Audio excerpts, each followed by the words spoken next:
As we have been reporting, today marks the 5th National Day for Truth and Reconciliation. And at events across the country, the victims and survivors of Canada's residential schools are being honoured in passionate speeches and quiet reflection, in dance.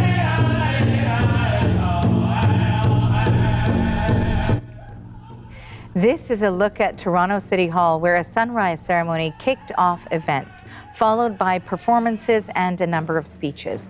All day across the country, tributes are being paid to the more than 150,000 Indigenous children who were forced to attend the government-funded, church-run institutions.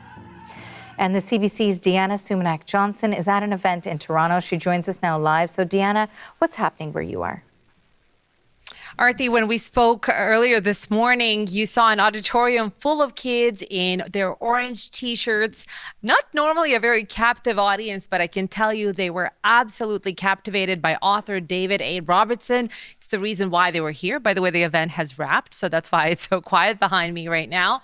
But I did get a chance to catch up with David A. Robertson. He is a double Governor General's Literary Prize winner. He heads the Indigenous Children's Books imprint at Penguin Random House, a man who wears many hats, perennially popular at these kids' book readings. And he mined, in part, his own family's history, his Cree, and some of the experiences of his own family in residential schools, stories of also resilience of Indigenous cultures. And it's why there's such a hit with the kids.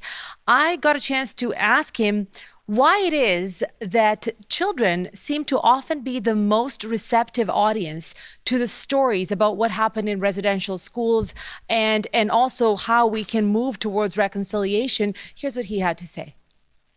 Children are the agents of change, and they are ready to learn.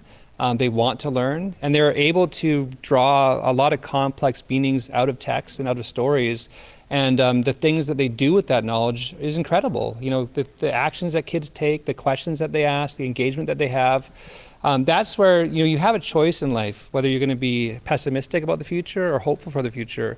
I get to visit kids all the time, all across Canada, and I choose to be hopeful because of what I see and what I hear from youth. And I really think that we're going in a good direction because we're focusing on the kids, and we have to continue to do that because they are the ones who are going to be making better decisions in the future than we've made in the past. The hopeful choice is the choice that he is making. And I can tell you, Arthi, that I do these events every year, and it's definitely our education producer and I always talk about the fact that it's one of our favorite events to attend every year because of that hopefulness. And you see that these kids could actually enact the change in the future that we're all hoping for. Arthi. Thank you for this, Deanna. That is the CBC's Deanna Sumanac-Johnson in Toronto.